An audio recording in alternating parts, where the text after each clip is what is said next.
Et salut à tous, c'est YangJ et bienvenue sur ma chaîne. J'espère que vous allez bien. Moi ça va nickel. Écoutez, aujourd'hui on se retrouve pour l'ouverture d'un deck de structure Joey Wheeler volume 2. Donc c'est un deck qui est sorti en août 2003. Donc c'est le 3 août 2003 au Japon. Donc ça remonte, ça va faire quoi? Ça va faire 10, 15, ouais, une quinzaine d'années, 15 ans à peu près qu'il est sorti au Japon. Et donc du coup c'est un deck qui suit en fait qui est sorti juste après, qui est sorti un an après le volume 1, donc le deck de démarrage de Joey que nous on a connu en France. Donc là du coup c'est le volume 2 qui n'est jamais sorti en France mais seulement au Japon. Donc alors c'est un deck constitué de 55 cartes où il y a également 2 ultra rares et 53 communes, dont la carte, l'une des 2 ultra rares qui est Guilford de l'éclair qu'on peut voir juste là. Alors on va s'en faire l'ouverture tout de suite. Hop. Alors j'ai déjà pré-enlevé en fait les 2 petits côtés parce que comme vous pouvez le voir c'est pas les mêmes ouvertures que pour les decks de démarrage qu'on connaît. Là il y a 2 petits trucs, en fait 2 petites languettes, une ici et une ici. Donc, je les ai déjà enlevées au préalable pour en fait faciliter l'ouverture et gagner un petit peu de temps parce que c'est un peu plus compliqué que pour les decks qu'on connaît. Alors hop, on va sortir ça. Alors hop, on a un petit guide, enfin un petit manuel, un petit guide juste là, et le tapis de jeu qui est du coup un petit peu plié, ce qui est dommage, mais bon de toute façon après voilà, c'est exactement le même tapis de jeu en fait qu'on retrouve dans les decks de démarrage qu'on a connu au tout début avec les toutes premières sorties. Alors hop, comme vous pouvez le voir, le deck n'est pas du tout sous blister. Pour le coup on a juste une petite languette en plastique qui retient les cartes en fait pour pas les abîmer. Mais vu que les cartes sont déjà de base assez renforcées comparément à celles que nous on connaît, enfin les versions françaises, les TCG, donc ça fait quand même pas mal de différence. Alors écoutez, on va tout de suite commencer avec les cartes. Donc Guilford de l'éclair, le bébé dragon, on a l'épéiste alligator, l'épéiste langstar, un axe raider, un grand angus, bataille de football. Donc ouais, c'est une sorte de footballeur américain en fait, tout simplement un monstre footballeur américain. Alors on a le dragon noir aux yeux rouges qui est en commune pour le coup, un Jinzo, Little petit chevalier, je crois que c'est petit chevalier son nom. Exarion Universe. Alors pour le coup c'est un monstre avec 1800 d'attaque et 1900 pour un 4 étoiles. Franchement c'est vraiment pas mal pour l'époque, sachant qu'il n'y avait pas beaucoup de monstres avec une haute puissance d'attaque qu'on pouvait invoquer en fait sans sacrifice tout simplement. Alors là on a Gearfried le chevalier de fer, le magicien du temps, force exilée, guerrier Dédé, capitaine en maraudage, oiseau tornade, serpent sinistre, roulette barrel, samouraï Sasuke, dégracieux. Donc les cartes monstres on a fini. Hop, on va les mettre un petit peu de côté. Alors pour l'instant j'ai vu seulement une ultra rare. Je sais pas encore où est la deuxième. Je le saurai assez rapidement à mon avis. Hop, alors tornade géante, bouclier et épée si je me souviens bien. Je crois que c'est question. Moi c'est la carte question celle-ci. Il fait un petit peu penser à une autre carte qui est sortie il y a un petit moment maintenant aussi. Par contre je me rappelle plus du tout du nom. J'essaierai de m'en souvenir, ça me reviendra peut-être au fur et à mesure que je vous fais défiler les cartes en fait tout simplement. Alors, renforcement de l'armée, typhon d'espace mythique, enterrement prématuré, bouc émissaire, qu'on a souvent vu d'ailleurs dans l'animé, qui était assez utilisé par Joey d'ailleurs, et qui l'a pas mal aidé d'ailleurs. Alors attendez que je me souvienne de cette carte. Bah d'ailleurs c'est la deuxième ultra rare. Donc juste après Guilford l'éclair, qui est juste ici.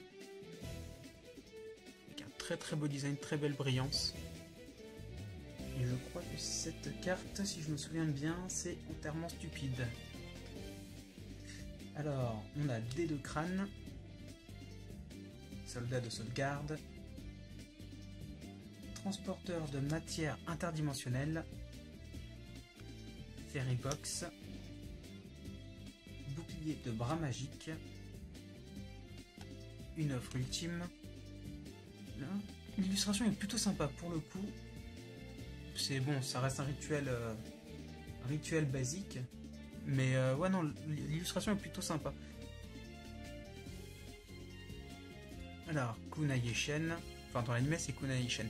Normalement, si on suit la logique des sorties du nom des cartes, ça devrait plutôt être Kunai avec la chaîne, Kunai et Shen et pas Kunai Shen. Chacun sa préférence. Souffler avec la chaîne, je crois que c'est ça. Donc celle-là on connaît tous, c'est la trappe sans fond. Carte Paris. Pilleur de tombe. Ah, bon d'accord, on a une carte blanche. Peut-être qui sert à faire juste une séparation en fait, tout simplement. Pilleur de tombe. Non, le pilleur de tombe c'était juste là. Hop, alors, je connais pas du tout le nom de cette carte, pour le coup.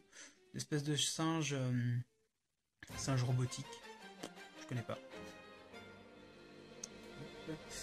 Celui-là je le connais pas. Lui c'est le lézard blindé. Koji Kotsi, je crois que c'est ça. Koji Kotsi, si je me souviens bien.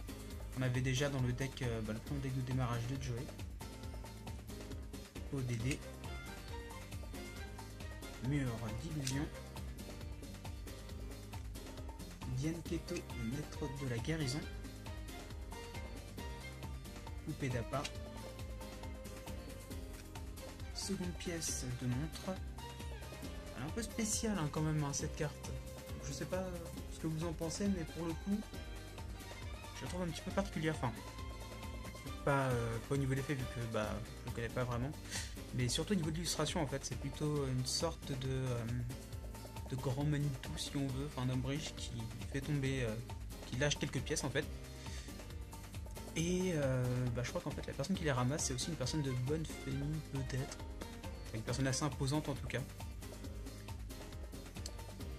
Alors là on a seconde pièce, seconde pièce c'est celle d'avant, bannière de courage, cœur de l'opprimé, carte très intéressante, surtout pour les deck burn qui nous permet tout simplement en fait que si vous activez cette carte et que vous piochez un monstre en montrant votre carte à l'adversaire, vous pouvez tout simplement en fait repiocher encore une carte ainsi de suite à chaque fois que vous piochez un monstre. Et par contre du coup ça s'arrêtera si vous piochez une carte autre que une autre carte que le monstre. Alors Nutriment Z, c'est une carte qui te redonne 4000 points de vie. Tout simplement en fait au moment où ton adversaire lance une attaque sur un de tes monstres et où ton monstre est détruit. Alors mur d'aiguille, destruction aveugle, eau de gourmandise et la dernière 10 reroll. Alors pour le coup j'ai déjà vu cette carte mais j'y avais jamais prêté attention en fait tout simplement. Donc voilà. Alors, hop, on va essayer de se retrouver un petit peu la carte, la deuxième ultra rare en fait, histoire de se la remettre avec Guilford l'éclair.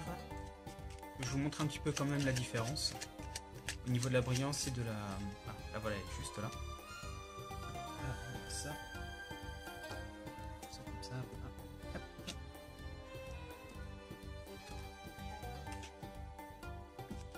Pour le coup, ce sont deux cartes ultra rares qui sont vraiment très très belles au niveau du design. La brillance aussi est vraiment géniale. Le focus qui galère un tout petit peu.